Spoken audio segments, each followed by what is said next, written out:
So, The Last of Us Online was cancelled, officially this time. The only game from the live service division I was looking forward to. Recently, I've been making an effort not to cuss in any of my videos, but today, I'm going to make an exception. This is going to be more of a rant video because I'm not looking forward to none of the other bullshit we've heard about. We saw Fair Games, it was only a CGI trailer, but the trailer was shit. It looked like ass. Concord, you showed me a damn sandwich. You got Bungie over here purchased for $3 billion because of their expertise in live service, but their expertise in live service got them revenue targets missed by 50%, playtesting marathon asking people to raise their hand if they would play it, not a single hand going up, laying off around 100 people. $3 billion was meant for staff retention. Deviation Games laying off half their staff before the game was even revealed. This whole live service division is cooked. You just raised the price of PS Plus by basically 30%. Said it was to maintain the quality of the service, but turn around and give me Farm Simulator and Power Simulator and games from developers that just went out of business. Then piss on me and tell me it's raining by giving me a sale for the holidays for the old price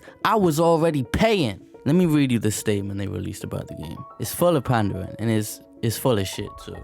We realize many of you have been anticipating news around the project that we've been calling The Last of Us Online. There is no easy way to say this. We've made the incredibly difficult decision to stop development on that game. We know this will be tough for many, especially our dedicated Last of Us Factions community, who have been following our multiplayer ambitions. We're equally crushed at the studio as we were looking forward to putting it in your hands. We wanted to share with you some background on how we came to this decision. This is where the BS comes in. The multiplayer team has been in pre-production with this game since we were working on The Last of Us Part 2, crafting an experience we felt was unique and had tremendous potential. As the multiplayer team iterated on their concept for The Last of Us Online during this time, their vision was crystallized. The gameplay got more refined and satisfying, and we were enthusiastic about the direction in which we were headed. In ramping up to full production, the massive scope of our ambition became clear. To release and support The Last of Us Online, we'd have to put all our studio resources behind supporting post-launch content for years to come, severely impacting development on future single-player games. So we had two paths in front of us: become a solely live service studio, or continue to focus on single-player narrative games that have defined Naughty Dog's heritage. We are immensely proud of everyone at the studio that have touched this project. The learnings and investments in technology from this game will carry into how we develop projects and will be invaluable in the direction we are headed as a studio. We have more than one ambitious brand new single-player game that we're working on here at Naughty Dog,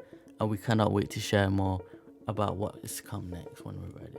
This is so cap. First of all, we didn't even want anything ambitious. You wanted The Last of Us 2, which released 3 years ago, that you're already re-releasing next month, to have online that was the same as the first, with a few tweaks, some new maps, and made to fit The Last of Us 2's faster paced gameplay. That's it. But you're telling me Naughty Dog didn't know that we need to provide support for a live service game after launch, and you only realize this 3 years later? Damn, we have to support this, huh?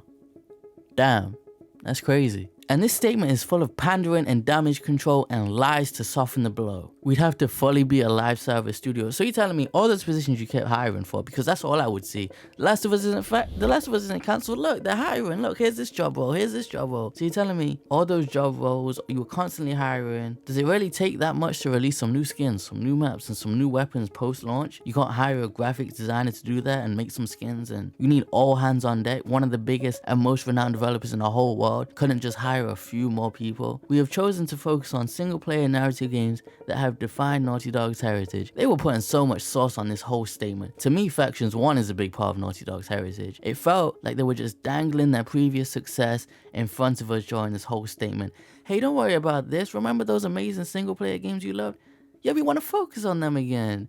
You wouldn't want us to stop that, right? And I see a bunch of meat munchers defending this, celebrating that it's cancelled, celebrating that PS Plus continues to be the biggest scam in PlayStation history. I'm currently subscribed to the highest tier of PlayStation Plus, and because this game is cancelled, I will not be renewing. I'm standing on business. What would I even renew it for, to be honest? You know, it's all good to boycott something if you never planned on purchasing it to begin with. What would I renew it for? They've been on an all-star run of dropping straight buns into the service. I don't need it to play Fortnite or the finals since they're free to play. There's no MP games I need it for. What would I renew it for? So I can play Destruction All-Stars? Oh, nah, I'm hyped up for Foam Stars next. No! There's nothing. And I still can't believe you had developers posting Mario RPG last month talking about some. We're still working on it. Like, just shut up and enjoy Mario RPG then. You didn't have to say anything. I want to shoot him some bail, be like, you know what? Maybe this was a last minute thing. It was a month ago. They could have been working on it. I'm not inside the studio. How would I know? But when you hear all these rumors for months on ice, it's cancelled from different people. David Jaffe, Jason Schreier. If you don't have anything concrete or good to say, just shut up. The whole development process, we're hearing it's delayed. We're hearing it's cancelled. It's on ice. And the developers just kept speaking too much. We're in the kitchen, we're cooking, it smells great over here. It smells shit. The only thing you cooked was remakes and pours. Leftovers. Microwave leftovers. This whole situation is a shame. We gotta look at the main menu, and even that had me touching the table. A glimpse of what could have been. It screams quality. It did say Battle Royale, and here's the thing. The Last of Us 2 gameplay in Factions 1 would not work. It wouldn't work. Changes would have to be made. That's their job, make the changes. But The Last of Us 2 in Battle Royale, I think would directly translate. Just the movement, the speed, everything about it. I think it would translate. So whilst I wanted something more traditional, and I think that probably would have been there as well, I wouldn't have been upset at a Battle Royale game mode. But we just wanted a classic mode in the base game of 2, and now 3 years later, we have nothing. Tragic. If you liked the video, leave a like. I'm out.